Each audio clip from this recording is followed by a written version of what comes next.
Welcome back to Living in Sedona channel. I'm Cami. I'm one of your local real estate agents serving the Sedona and Verde Valley area. And today on this video, we're going to take a look at Rolling Hills Estates, and hopefully you can hear me because there's so much traffic. So stick around.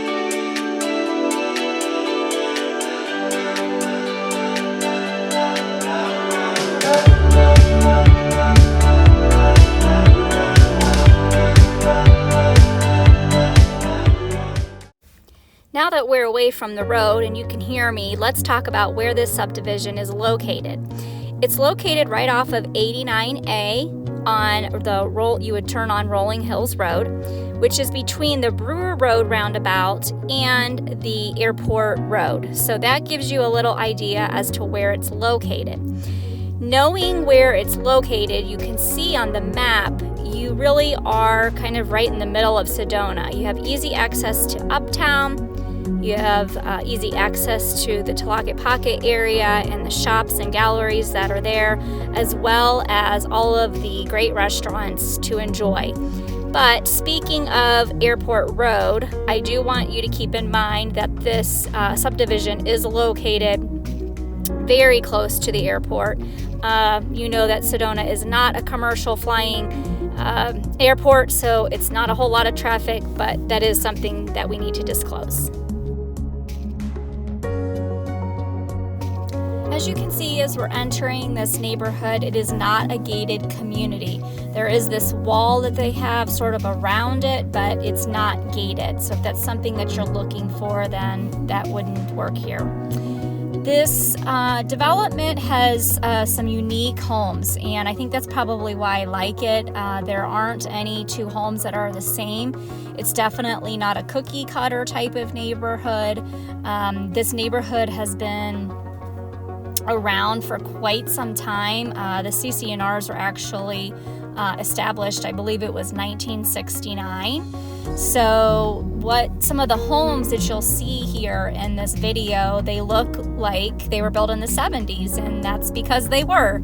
But there's also homes that were built in the 90s, and even some homes that are being constructed right now. So I think that's why I like this neighborhood. I love the location.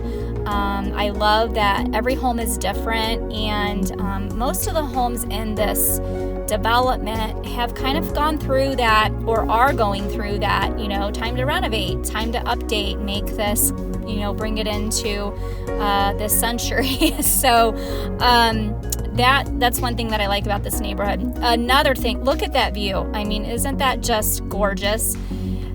The other thing that I love about this neighborhood, which again comes back to location, is the amazing views that it offers.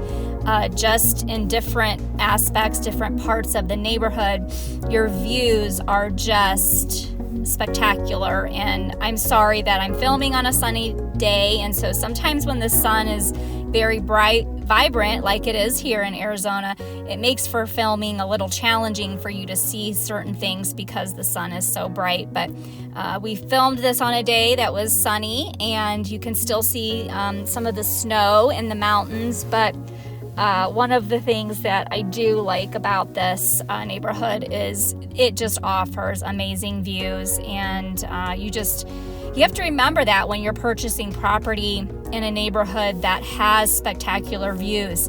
The price goes up because of what you get to look at. So that's pretty typical, and as a buyer, you should expect that if you're looking in a neighborhood that is a prime location and has beautiful views like this one, that you're going to pay a little bit higher price. Currently in this neighborhood, we only have one property that is on the market. So it kind of tells you that this is a coveted spot, and the homes in this development, just look at that view. I'm sidetracked by the video that I'm watching because it's just amazing, beautiful, beautiful views. But the price of property, just keep that in mind if you're looking to purchase in Sedona, that these neighborhoods that have amazing views, the properties tend to be held onto, and for good reason, because they have amazing views. So I've rattled on enough about the views, but I'm sure it'll come up again because they're so good. The other thing I wanted to mention, there is an HOA in this neighborhood. It's about $300 a year as of this recording. The other thing is that the homes here they need to follow the minimum square footage of being 1,600 square foot in size. I feel that most of the homes in this development are more in that like 2,800 to 3,200 square foot. So they're pretty good size homes. The lots are also, about a third to a half of an acre, unless somebody, purchased a couple of lots, but most of the lots are about that size. The other thing that I thought would be important to mention is, especially if you're a buyer that's coming from maybe the Midwest, or just maybe where you're looking for single family living, where everything is on one level, that is something that can be challenging here to find in Sedona. I'm not saying that it's not here. We do have homes like that. Like this one that you're looking at right now probably is mostly single level home. But most people forget that when you're building in the side of a mountain, most of the homes cannot be just all one level. So some of the homes will even have like dropped living rooms. So you have like maybe 3 stairs down, or maybe you have a different bedroom that's on kind of like 5 stairs up. So that's something to keep in mind if you're really looking for single level living. Again, look at that view. Wouldn't it be so great to walk your dog here? I mean, I know my dog would love to. Well, my dog likes to walk anyway, but I would enjoy the walk as well, just because of the views.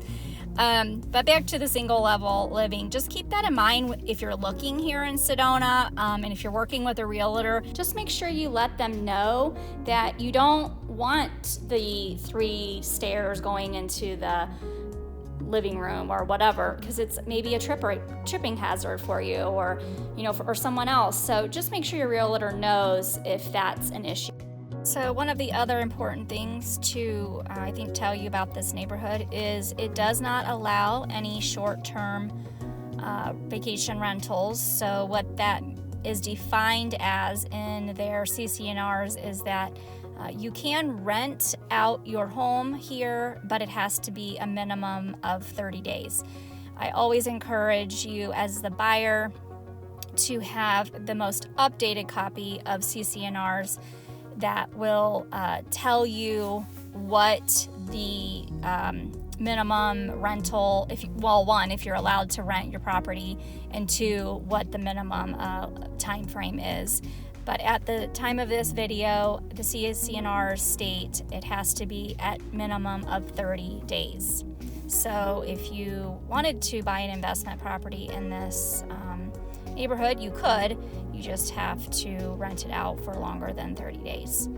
And sometimes that works great for people that don't really want that quick, Airbnb turnover. It's more of a longer term. It's less cleaning and less maintenance typically.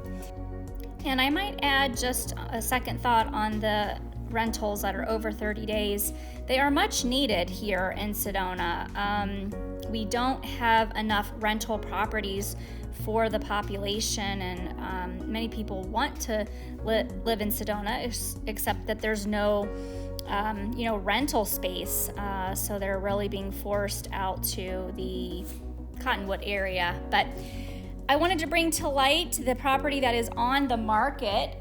It is listed by Jeff Teal of Coldwell Banker, from Coldwell Banker. He's a colleague of mine. This property is located on 30 Granada Road. It is listed for $1.495.